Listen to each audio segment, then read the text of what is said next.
posljednjih 3400 godina samo su 243 godine prošle bez rata. Otkud toliko zla na ovom svetu? Kako je njegovo poreklo? Ima li zlo egzistenciju ili neki viši smisao? Konačno, kada jedno ljudsko biće počinje za drugo da veruje da je zlo? Psihologija pruža odgovor u vidu logičke petlje. Ljudi čine drugim ljudima zlo zato što za te druge ljude veruju da su toliko zli da su upravo to zaslužili. A život je često stalna borba da se ovoj petlji nađe početak i kraj. U studiju RTS Laba, definitivno manje strašnom mestu od ovog, je Vukašin. Njegovi gosti daće nam odgovore na pitanja s početka. Tako je, Viktore. Sa nama u studiju su dva profesora sa Filozofskog fakulteta, sa katedre za antropologiju, profesor Saša Nedeljković, dobar dan, i sa katedre za istoriju, profesor Milan Ristorić, dobrodošli. Profesore Nedeljkoviću, kažite nam na koji način se antropologija bavi fenomenom zla? Pa, pojam zla je veoma nejasan, neodređen pojam koji u sebi nosi vrednosni sud, koji je nabijen emocijama i koji je kulturno uslovljen. Dakle, ne možemo govoriti o apsolutnom ili univerzalnom zlu.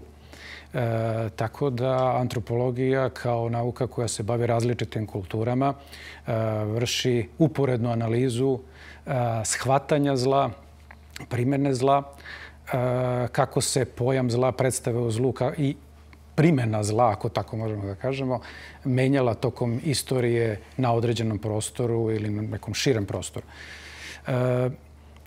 Pojam zla je, međutim, jako zanimljiv za antropologiju, pre svega u jednom delu istraživanja, a to je da je pojam zlo u stvari jako dobar za mišljenje.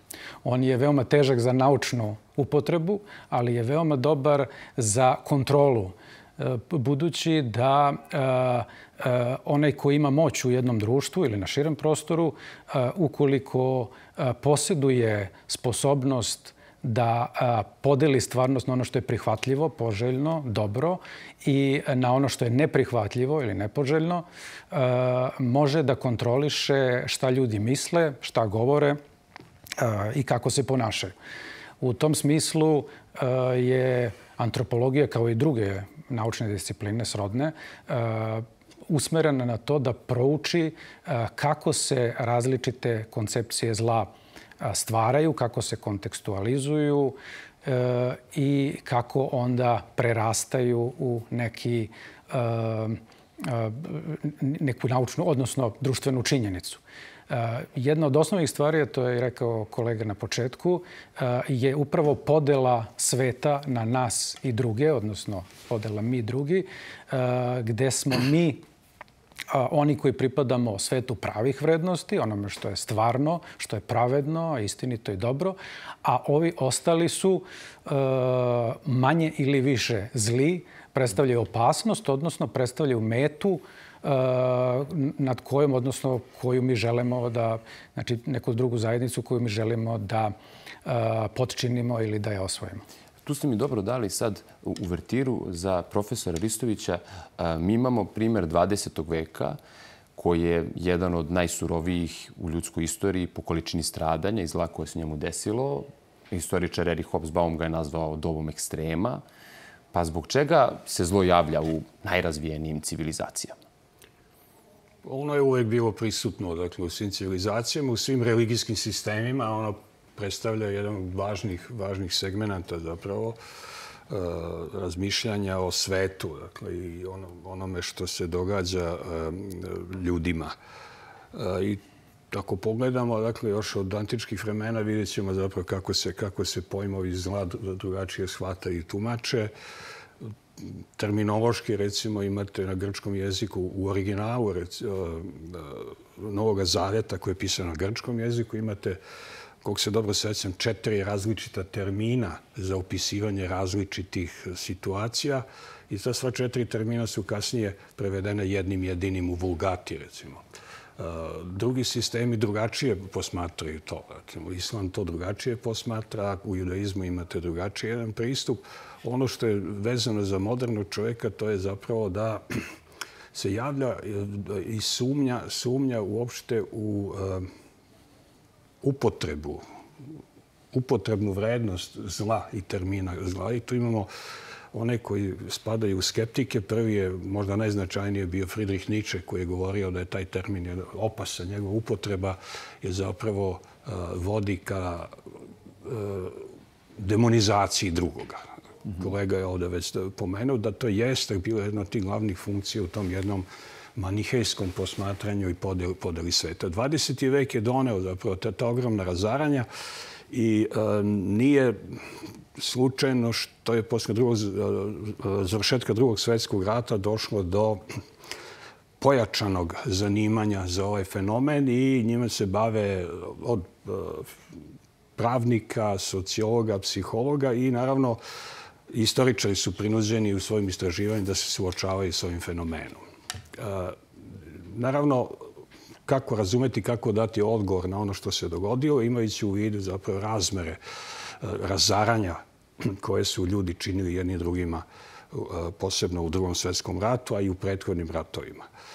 I tu sada moramo da se pozovemo na nekog koje ostavio veliki uticaj na pokušaj razumevanja i pokušaj davanja odgovora. To je Hannah Arendt. Ona 1951. godine u svojoj knjizi Koreni totalitarizma počinje da koristi termin koji je ona zapravo pozajmila od Kanta, ali ne njegovu suštinu, onako kako je Kant to razumevao, to je radikalno zlo.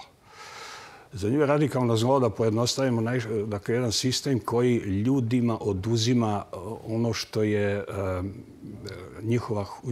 njihova humanost, dakle, ličnost im oduzima i pretvara ih zapravo u tela.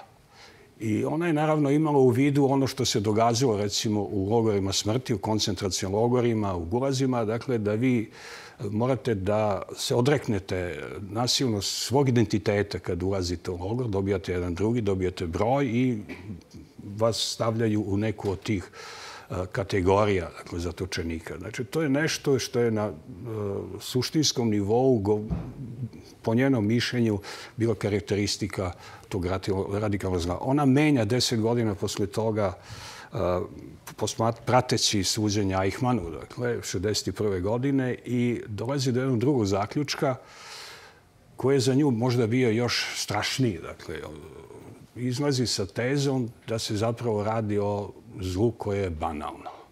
To je izazvalo velike reakcije, dosta i negativnih reakcija. Kako može da bude banalno zlo koje je dovelo do smrti recimo 6 miliona Jevreja i mnogo miliona drugih ljudi?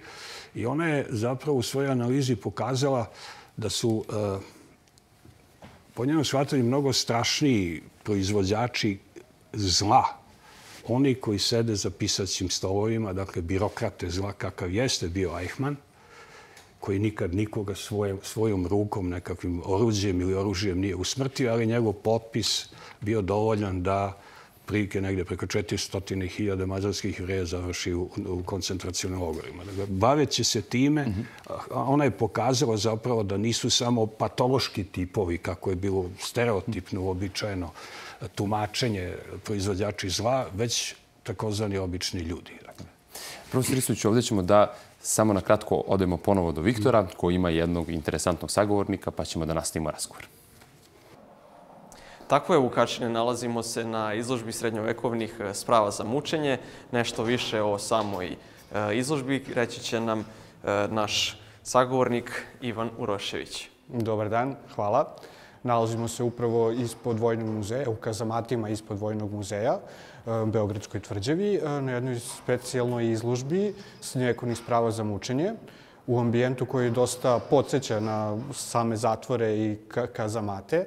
Međutim, nije. On je u principu upravljen da u njega se stave kao preteča bunkera topovi koji su služili odbrani Beogradske tvrđave u 18. veku. Tako da je cijel ambijent iz 18. veka.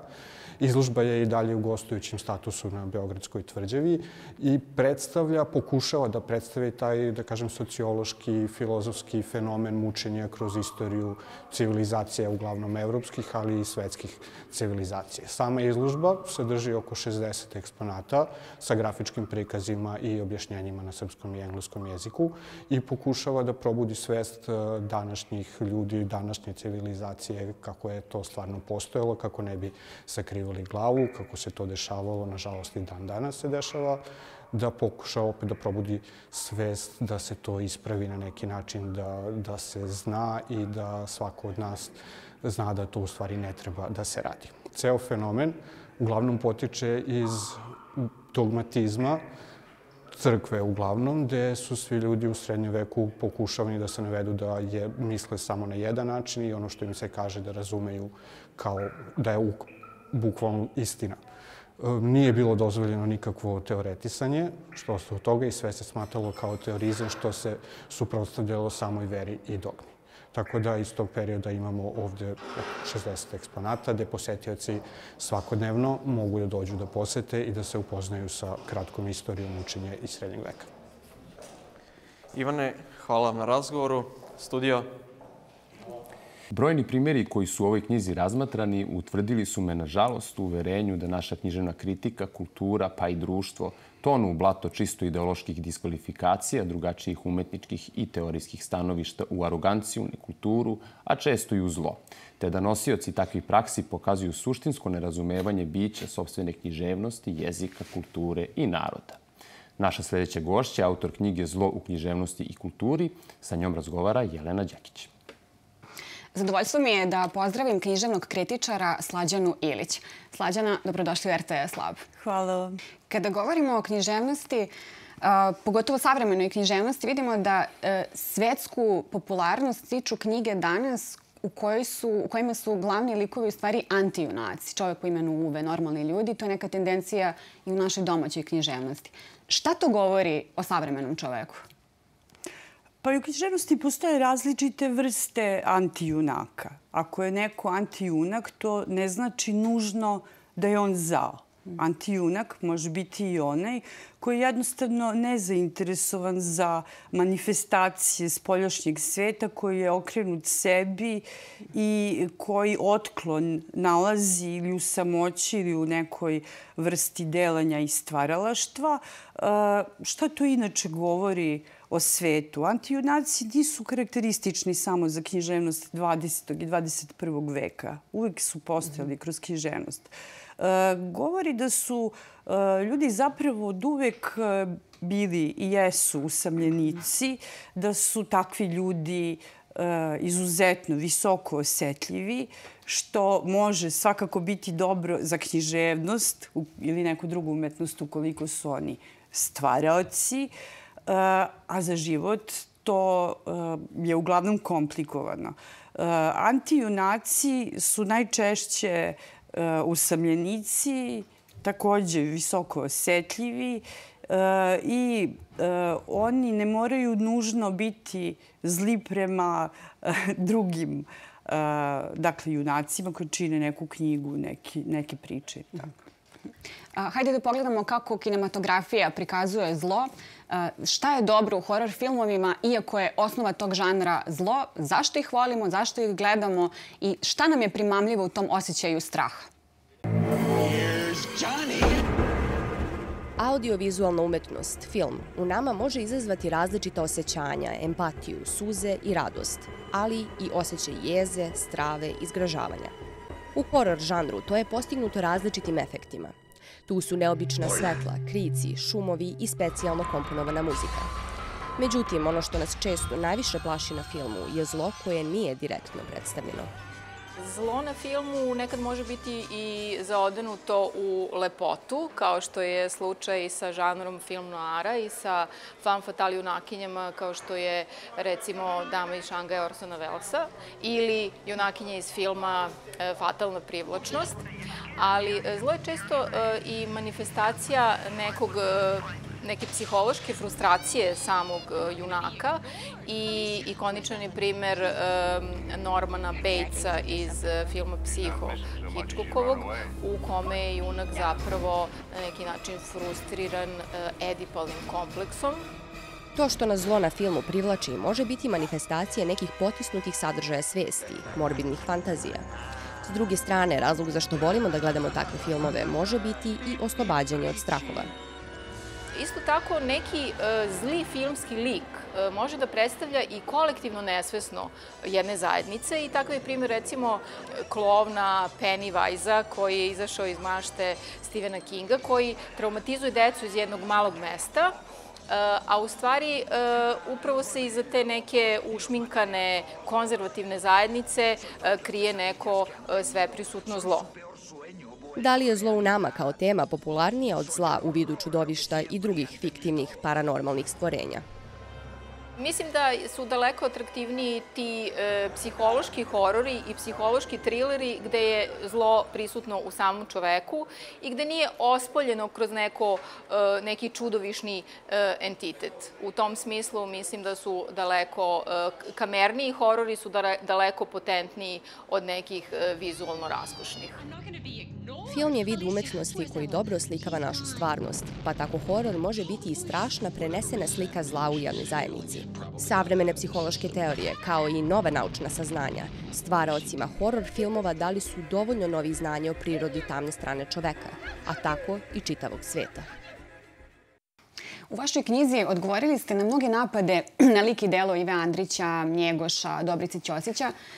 Kako su ovi pisci prikazivali zlo u svojim delima i kako mi danas da odbranimo napade na njih i njihovo delo?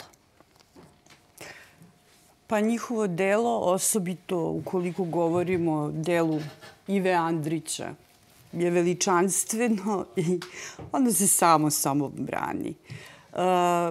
Ideološka čitanja Ive Andrića nisu ni na jedan način naučno relevantna i kroz tekst prosto oni koji su pisali te, da ih uslovno nazovemo, kritike, svakako jesu iskoračili iz onoga što je profesionalizam. I to je dovoljno vidljivo, važno je da se to registruje. Ono što nije lepo jeste što među tim knjigama ima nekih koje su, to je eksplicitno i navedeno u jednoj od njih, namenjene stranoj publici pre svega, a ne našoj, što naravno možda čak nije ni iznenađujuće, jer zaista je lakše problematizovati život, delo, diplomatsku karijeru Ive Andrića nekome ko u to nije dovoljno upućen. U tome svakako nisam videla dobru nameru. Reč je o knjizi Mihajla Martensa o Andriću. Poznato bilo je, mislim, i u medijima dosta reči i kritike o tom delu, gde navodno autor ceni delo Ive Andrića. Međutim, u svakoj od studija, opet uslovno rečeno studija, progovara jedan cinizam, pa ako hoćemo jedno zapadno nerazumevanje čoveka i stvaraoca koji je izuzetan poznavalac jednog vrlo kompleksnog prostora. Mislim da se to sve češće dešava i kod nas. Pa dešava se i to je svakako jedna od većih zala, da ih tako nazovemo, u našoj kulturi. To je autošovinizam. Jer, dakle, od uvek je poznato... Kako se boriti protiv toga? Kako se boriti protiv toga? Pa tako što će svako u svom domenu biti pošten prema tekovinama naše istorije i naše kulture i koliko može pisati, praviti izložbe, praviti memorijalne centre. Znači, samo to je izuzetno bitno, evo zbog čega. Mislim da je ovo baš pravo mesto da to kažem. To je izuzetno bitno zbog zapravo prevazilaženja velike nacionalne traume. Jedna od njih, u mojoj knjizi bilo je mnogo reči o autorima koji su se bavili na visoko umetnički način, a pojedini i naučni, problemom genocida počinjenom nad srpskim narodom. Hvala vam puno na razgovoru. Hvala vama.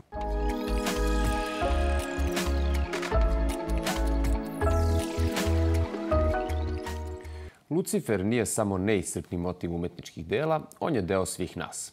Naučnici su odavno posvećeni pitanjima nastanka zla u ljudima. Da li se čovjek rađa zao ili takav postaje sticem nekih životnih okolnosti? Ko Boga te molim, ne! Zlo, nažalost, nije teško ni odglumiti. Čak ni hladnokrvnog logorskog ubicu. Glumcu Igoru Đorđeviću ova uloga je, kako kaže, pomogla da sagleda ljudsku prirodu. Ta stvar da mislimo da mi to nikad ne bi uradili, to je bila moja polazna tačka. Ne samo da ću da ga odglumim i ne samo da ću da postanem on, nego ću da se osjećam dobro u tome. Mračne crte ličnosti imaju i svoju genetičku osnovu, znači oni su jednim delom određene genotipom osobe, a jednim delom određene nekim sredinskim faktorima. Dakle, jedno teško detinjstvo, dakle, zlostavljanje, zanemarivanje u detinjstvu. Put zla je, problem je kad donesete jednu odluku koja odstupa od vaše etike, vi ste na tom putu u jednosmernoj ulici. Onda vas neće zaustaviti ništa. Početak bude jednostavan. Znate, deluje kao odreći ću se ove stvari malo, pa ću onda opet da uhvatim svoj kurs. Najbolje je u tome što kad se odreknete svoje etike, svoje duše, šta god to bilo, to je onda jednosmerna ulica. Čovek može povrediti drugoga i u samoodbrani, međutim, sasvim je drugačije kada nanosi zlo nedužnima ili ne saoseća sa njima ili uživa dok ih povređuje. Tada na površinu isplivavaju osobine poput dominacije, manipulacije i nedostatka empatije, čineći mračni krug u ljudskom umu i ponašanju. Psihopatija i sadizmu je zajednički ovaj nedostatak empatije, ali sadizam ima još nešto preko toga. Zato je on najvjerovatnije najmračnija od svih crta ličnosti, jer on, dakle, se bazira na uživanju dok je neko drugi u distresu, odnosno dok se osjeća loše. Zašto sam je na kraju prihvatio je upravo iz razloga da bi otvorio tu tamu. Da osjetim kako čovjek odjednom izgubi tu vrstu, kako više na čovjeka ne gleda na čovjeka, znači kako dehumanizuje odjednom, kako nije onda nemoguće da se u ubijanju uživa. Ključ razumevanja borbe dobra i zla je u samom čoveku. Mislim da su ljudi generalno danas pod uticajem te neke vrednosti dominantne veoma brzi skloni da prepoznaju zlo izvan sebe, ali i veoma teško prepoznaju zlo u sebi. A mi ne možemo da se pomeramo kao vrsta, kao kultura, kao civilizacija, kao planeta ako te dve stvari ne budu išle zajedno. Borba dobra i zla podsjetnik je da je i zlo deo svih nas i samo od nas zavisi na kojoj strani ćemo ostati. Profesore Ristoviću, koliko nam iskustvo prepoznavanja zla, mi smo pričali sada u ovom razgovoru o tom 20. vekovnom zlu, može pomoći da ga danas izbegnemo i da nam se te stvari ne ponavljaju? Opet se vraćamo na onu staru historiju kao učiteljici života koja se često pokazala kao potpuno pogrešnom. Nažalost, ono što je 20. vek donao, mi vidimo u različitim oblicima da se sada javlja u 21. veku koji je dobro odmakao od svog početka. Kad je zlo posredi, 20. vek je donao jedan fenomen, to je da se sada javljaju ideološki politički sistemi koji ono što je suštinsko zlo, pretvaraju u svoju ideologiju. Ideologijom vi obezličavate druge i smatrate da činite dobro svom narodu, naciji, državi. I na taj način imate neku vrstu, da kažemo, premošćenja onoga što je moralni imperativ. Dakle, da vodite brigu o svim ljudima koji žive na vašoj teritoriji, da ne pravite razliku. I zapravo je 20. vek uneo zapravo taj jedno masovno obezličenje ljudi i ideološki sistemi opravdavaju zapravo nešto što je po svojoj suštini zlo. Nije čudo da je veliki problem bio posle Drugog svjetskog rata kako stvoriti sad nekakve nove mehanizme da bi se prepoznalo to što i da bi se osudilo ono što se događalo u Evropi. I otuda i to rešenje i taj termin, zločinačko udruživanje, pa je suđeno ne samo pojedincima, dakle, koji su bili izvršioci, dakle, zla ili naredbodavci, već je suđeno celom jednom ideološkom sistemu, nacionalno-socijalističkoj državi, partiji i tako dalje. To se silazilo na neke druge, dakle, niže spratove. Međutim, to se završilo već negde početkom hladnog rata relativno brzo. Kako danas reagovati na to? Danas su mogućnosti možda veće, zato što je, da kažemo, osvojena sloboda umeđu vremenu pomerila, dakle, te nekakve granice ljudskog delanja, nas kao pojedinaca. S druge strane, dakle, tehnologije su te koje danas diktiraju, čak i postavljaju te neka nova ograničenja. Šta je danas zlo, šta nije zlo, ono se i suviše često, i taj termin se i suviše često koristi pre svega u politici. I na taj način, kao i sve ono što vi koristite, dakle, za neke svoje svakodnevne političke, propagandne, neke druge svrhe, ono zapravo u tom upotrebom jednostavno se izliže. Dakle, i pretvara se u nešto što nema više onog efekta. I naravno, možda i dalje je suština onoga što je bilo od samog početka, da su zlo uvek oni drugi. Dakle, nikad nismo mi, nikad nije naša sredina, već drugi. To je zapravo najjednostavnija možda definicija šta je taj fenomen o kojem danas nešto pričamo. Profesor Nedeljkoviću, isto pitanje, kako da izbjegnemo zlo danas? Pa možemo pokušavati da izbjegnemo zlo na različite načine. Prvo je dekonstrukcijom, odnosno kritičkim promišljanjem samog pojma, odnosno upotrebe tog pojma. Mi smo danas govorili dosta smo vremena posvetili Drugom svjetskom ratu i genocidu. Jedna od stvari je shvatanje kako običan čovek biva uvučen u tako jedan postupak koji on ne percipira, ne vidi kao suštinski zao. Tu imamo nekakvu skalu, odnosno nekakve stepenove kojima se, ili različite aspekte kojima se čovjek uvodi u to. Prvo imamo način predstavljanja određenog problema. Dakle, mi kroz obrazovanje i kroz umetnost, kulturu i nauku u stvari dobijemo jednu sliku sveta koja u sebi nosi jednu potencijalnu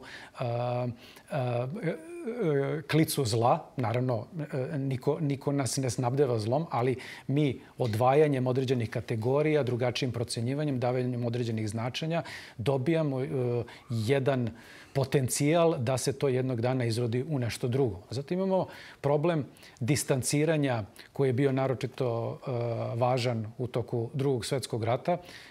Dakle, odvajamo sopstvene postupke od rezultata naših postupaka, odnosno od ljudi koji su izloženi našim postupcima. Na taj način mi ne vidimo posljedice naših zlih dela. Imamo treći deo koji se, ili treća faza ili treći aspekt, to je podela posla u tako jednom, na primjer, u zločinačkom postupku, gdje svako obavlja samo jedan deo, to je nešto profesor Ristović govorio, obavlja samo jedan deo celog tog postupka i on ne osjeća odgovornost za celinu, za rezultat. Zatim imamo eskalaciju, to je takozvani popularni efekat kuvane žabe, gdje se čovjek postepeno menja svoje vrednosti za koje se zalaže, da bi na kraju tog celog procesa on postao potpuno drugačiji, odnosno radio i zalagao se za nešto potpuno drugačije od onoga od čega je počeo. I samo da dam jedan kratak odgovor na to kako se boriti protiv toga. Dakle, ima nekoliko strategija i psiholoških i nekakvih drugačijih. To je da se uvodi dijaloško mišljenje, odnosno da se pokuša, pošto je problem zla uvek kroz podelu na nas i druge, da se stavljamo u situaciju, odnosno u položaj onog drugog, kako bismo videli nešto što ne vidimo iz sopstvene pozicije. Zatim imamo potrebu za dijalektičkim mišljenjem, to znači da posmatramo koliko se tokom istorije ili čak tokom kratkog vremena menjaju predstave o tome šta je ispravno, šta je loše. I na kraju treba da posmatramo stvari u jednom širem kontekstu i da razmišljamo samostalno, bez predrasuda, ukoliko je moguće. gde možemo da izvršimo dekonstrukciju tih predrasuda i da onda u stvari izaberemo od toga šta je korisno, a šta nije. Još samo jedna rečenica. Od antičkih vremena, od Aristotela pa na ovamo, jedan element koji je važan za razumevanje zla, to je neznanje.